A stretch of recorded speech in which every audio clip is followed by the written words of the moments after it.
Yeah, well, whenever he said that, oh, my God, you couldn't believe it. Oh, hi. This is John Melly in the Mix 1041 production department. I'm sorry I'm not able to take your call right now. Please leave me your name and number. Oh, my God, that's hysterical. You may start your message now. Attention men, have you lost your back hair? Are you embarrassed to go topless on the beach because of unsightly bare naked shoulder blades? Are you tired of the chafing and itching caused by your shirts rubbing directly on your skin? If so, you need the Hirsutamax system. The Hirsutamax system is a clinically proven system to restore the lost hair to your back and arms caused by early adolescence, shaving, excessive use of hair removal creams, or silly laser hair removal treatments. Hirsutamax system clinicians are highly trained doctors who surgically transplant your own living hair from your thighs and calves directly into your shoulder blade and lower back areas using state-of-the-art digital technology in pristine portable surgical suites that can be set up in the comfort of your own home or office cubicle. Look and feel like a man again with your own living growing back hair. No more embarrassing bald shoulder blades. No more chafing and stubble. No more creams. And no more lasers zapping your body. For special treatment package offers or to find a location near you, visit Hirsutamax.com.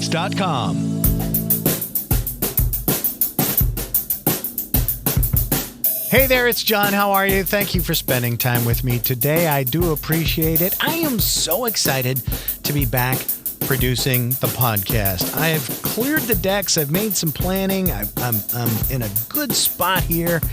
And this is episode 70 of the VoiceOver Marketing Podcast. And I have to tell you that despite the fact of me not publishing for a while, I was looking at the statistics the other day.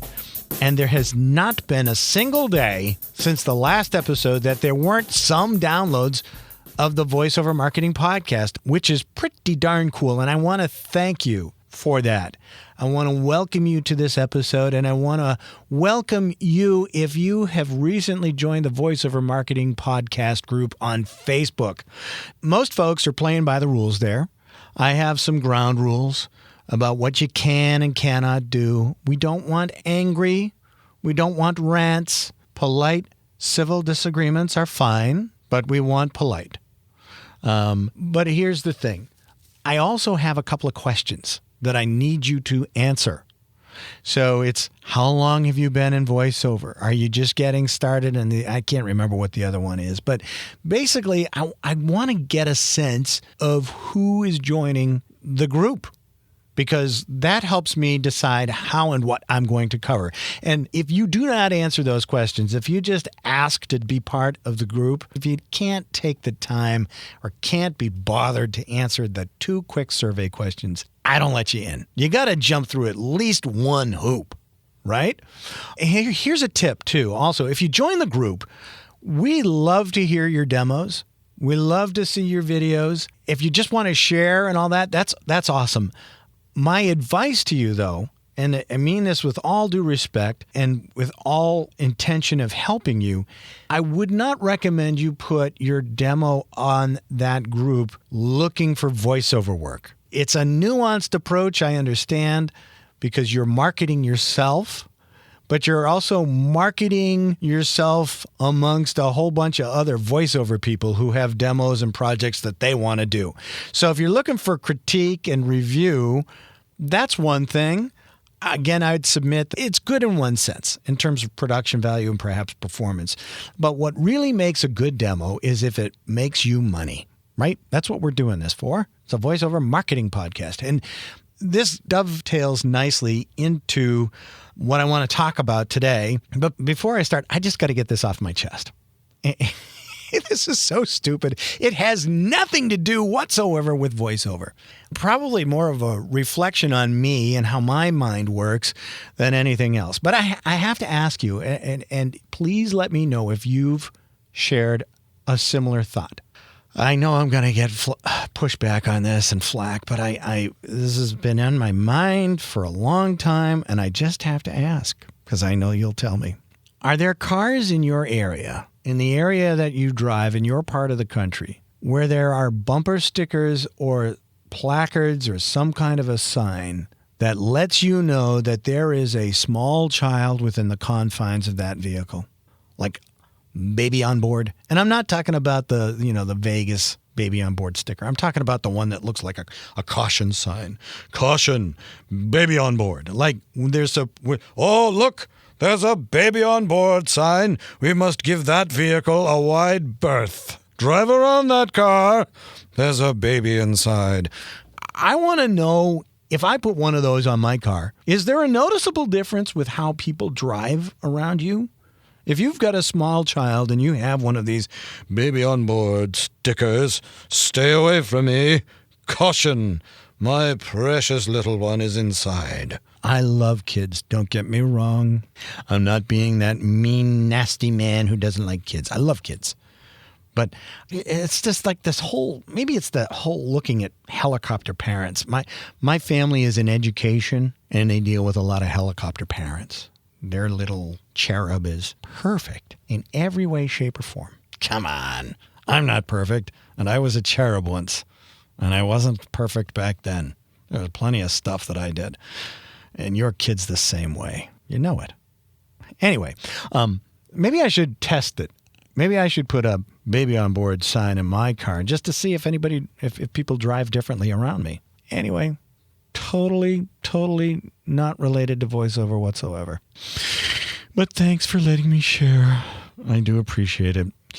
Okay, so I talked about marketing and picking your audience. And as I mentioned in the last episode briefly, in a passing comment, I'm always curating content. So I was listening to a marketing CD from one of my marketing mentors. You've heard me mention his name many times in various episodes of the podcast, a guy by the name of Dan Kennedy. And I was listening to one of his presentations, and he told this funny story. It was instructive. And so I'm going to try and tie in this story with a recent telephone consulting call that I had with one of the listeners of the program, who shall remain nameless. But it was a nice conversation. But here's the story. So there's a lion, a donkey, and a fox, and they all go out rabbit hunting. And so they go out for a number of hours, and they all come back with a ton of rabbits. And so the lion says, when they get back, they're all tired, but the lion says to the donkey, okay, listen, why don't you go and divide up all the rabbits into different piles. So some for you, some for me, and some for the fox. Go ahead and do that.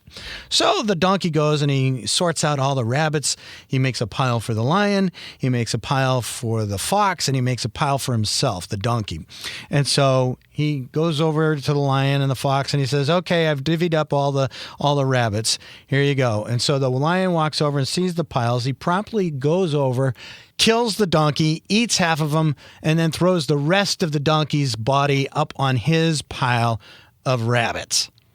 And so the lion says to the fox, why don't you count out the rabbits and see how they should be divided up and come back and get me? And so the fox sees what's happened, and the fox goes and he makes this gigantic pile of rabbits and then takes one measly, scrawny little rabbit and brings it over to the corner by himself. And the lion comes over and sees what the fox has done, and the lion says to the fox, hey, how'd you learn to count so good? And the fox says, I learned it from the donkey. And so people are horrified. Some people are laughing. Some people are going, oh my God. The point of this all is that the fox, and this is what Dan says in his story, the fox learned from experience.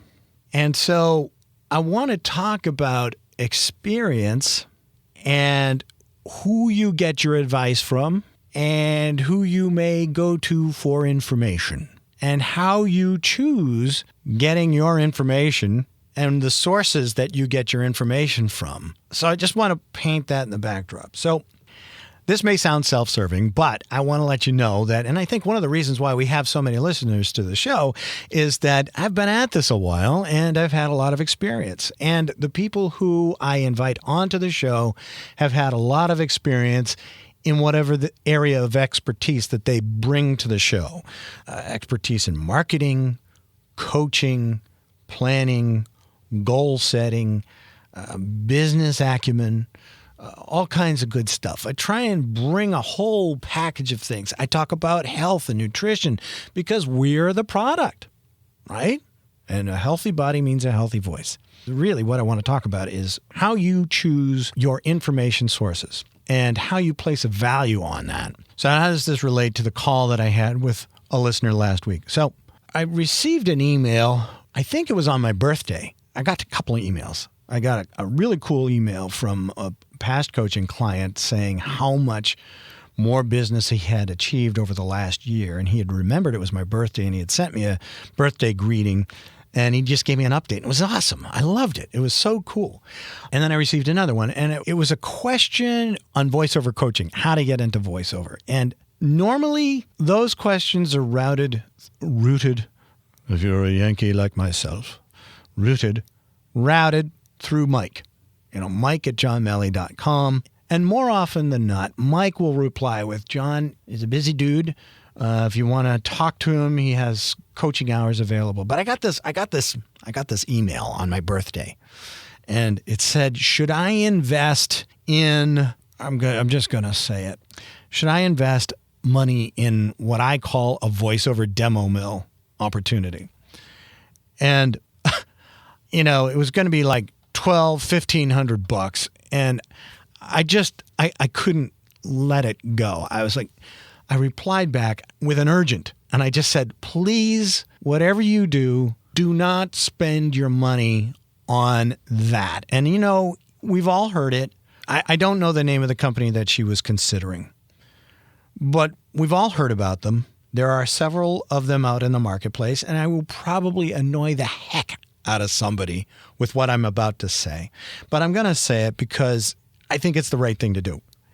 If they're promising you a package like, for 5 hours, we work with you over the phone, and one of the things that they do is they say, oh, you'd be good for X genre of voiceover. You'd be really good for medical stuff, or you'd be really good for messages on hold, or you'd be really good for blah. And they start to pigeonhole you as a performer. Right off the bat, you got to run the other way, okay? Don't allow someone who you don't know to pigeonhole you in what you're capable of, okay? That's number one. But for them to promise that they're going to work with you for 5 magical hours, and I'm being sarcastic, 5 hours, and then somehow work with you in a studio and come up with a demo that's going to compete with people who have been at this for years and have really well produced demos, it is, I suppose there's the learning factor, the experience factor on some level that you're paying for. But the way they represent it in that you're going to have a demo ready to rock and roll and go out there and get business and conquer the marketplace, that's not right. And when I saw that email, I was like, oh, gosh, please don't spend your money that way. And I'm so glad the person contacted me. And the reason for that, twofold. Number one, that person respects me and trusts me enough to give them advice on whether or not that's a good investment. So I am honored and humbled, and I respect that. And I'm going to do everything I can to earn that trust and not violate that trust. Okay? So I don't really know where to start with this because I feel very passionate about it.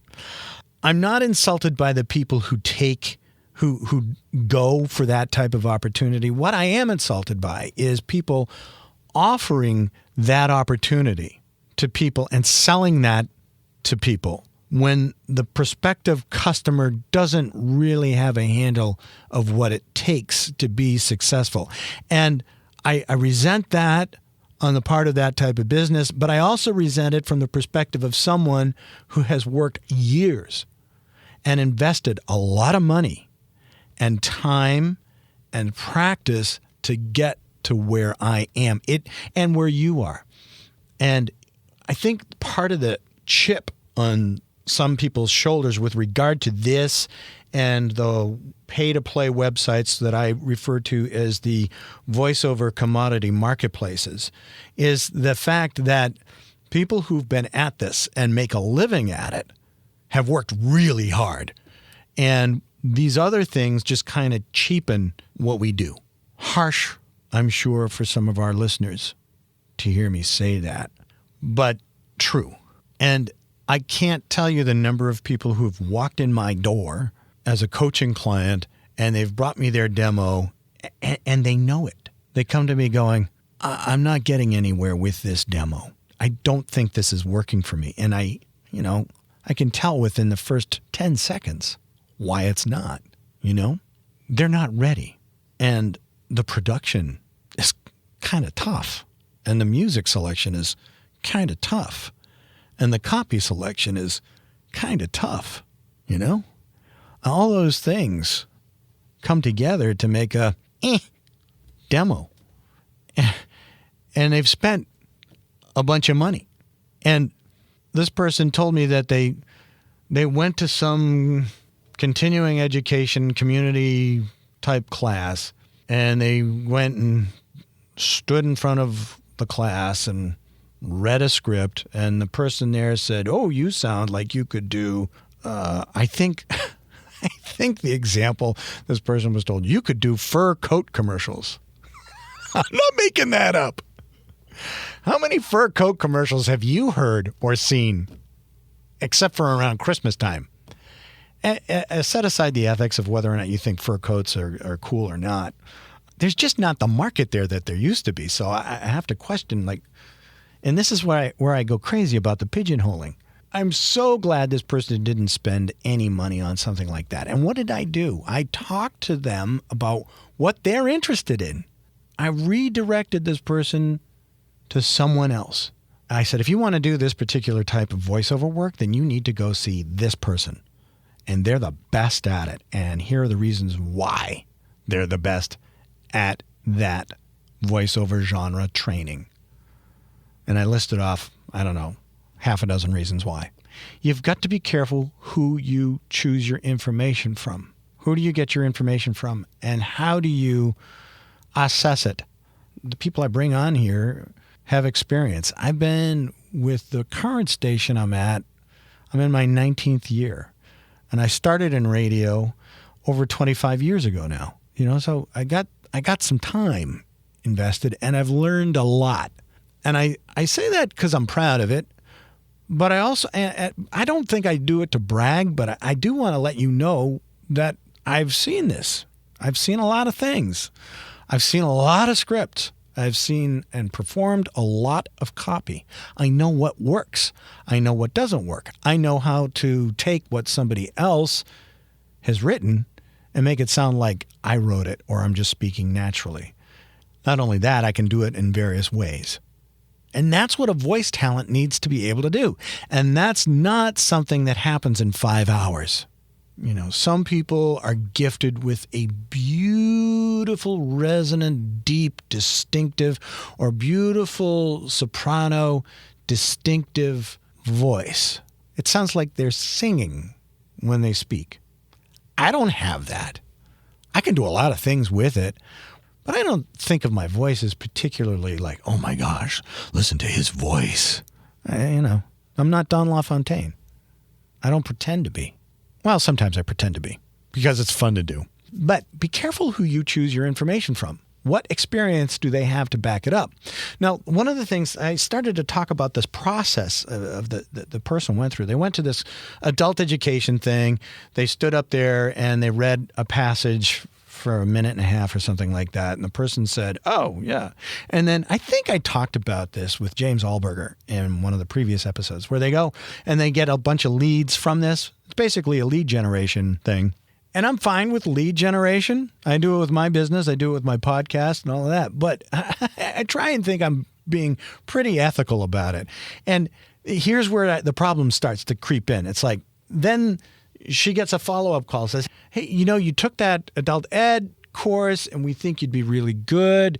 Here's our package. And it was like $3,800. And it was 5-hour online marketing course, and then a handful of sessions, I think, over the phone. And then you were going to go to their studio and spend the day recording your demo. I don't know how many scripts. And then they were going to produce it. And then you'd have the whole demo and you'd be ready to rock and roll. And as a person's describing this, I'm just shaking my head. I'm going, oh my God, thank God she didn't spend the money. And I just think that's wrong. So here's the best part. The person said, let me think about it. And then they got a phone call, I don't know, sometime later, and they had dropped it from $3,800 to $2,500. I'm making that up. And then it got dropped to $2,000. And then following, when this person said, I don't know, it was down to like $1,500 or $1,200. And that's just not right. From a business perspective, it's just not right. They're discounting their process and they're devaluing their own product. And then from the consumer's point of view, you got to go, well, is it really worth the $3,800 in the first place? I'm sure they managed to close a few of them at that rate. And I will say this, I will give the person credit. I'm not being disparaging to the person who I was having the conversation with at all. I didn't charge for the phone call. I would normally charge for that kind of coaching, but I didn't. But to this person's credit, they realized that they were going to have to invest some money. And they come from a family business background, so they get it. It's not going to happen for nothing. And this person was smart because they said, okay, if I'm gonna spend money on this, I want to make sure I spend it wisely. And I'm all for that. What was really cool is the person at the end of the call said, this has been awesome. You have helped me in so many ways. And I love that feeling. I started to talk about the survey questions in the Facebook group, and we get two groups of people primarily. We get people who are, quote unquote, just getting started, like within the last 4 months. And then we get folks who've been at it for years. Sometimes we get somebody who did it a long time ago, then did something else for a while and are coming back to it, trying to get back into it again. Some people who have thought about it for a while, started, gave it up, and then are like, yeah, no, I really want to do this. But by and large, we get people who are brand spanking new and people who've been at it for like 15, 30 years, okay? People like me. And I want this to be something for everyone. I can't be all things to all people, but what I'm going to try and do is give you a nugget for folks who've been at this for a while and maybe struggling. I once had a person tell me, well, I can go on YouTube and get stuff for free. And I probably should have said, well, how's that working for you? Because they were struggling. I think you need to be willing to invest in your career. And if you want to make this work, it doesn't happen from nothing. You got to put some skin in the game, so to speak. And the barrier to entry is still relatively small, given today's technology.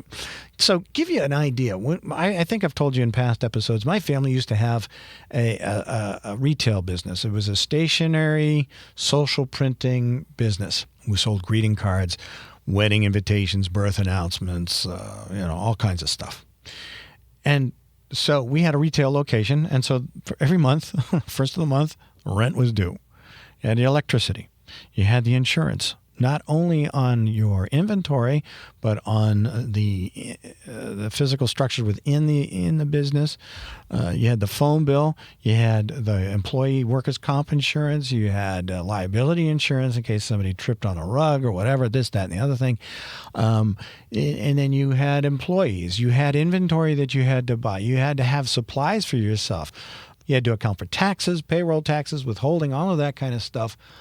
And that was a nut to crack every single month. We were in a greeting card shop, and I hated February. And what's in the middle of February? February 14th, St. Valentine's Day. And you sold a lot of cards for Valentine's, but it was also the shortest month of the year. So thankfully, there was Valentine's Day, because that helped, you had a compressed time period before all of those numbers kicked in again. Like, boom, rent's due. Rent wasn't a per diem. It was a flat rate every month, triple net. And if you had 28 days to do it, 30 days to do it, 31 days to do it, didn't matter. That comes due, You have a nut to crack yourself. But this is simple. This is digital. This is internet stuff. This is sound waves. How do you insure a sound wave? What's the rent on an audio file? A hard drive? That's a whole other topic. I'll do a show on hard drives. But, I mean, you got to buy a microphone. You got to buy some software. You have to be online. You're online anyway. You're listening to this show.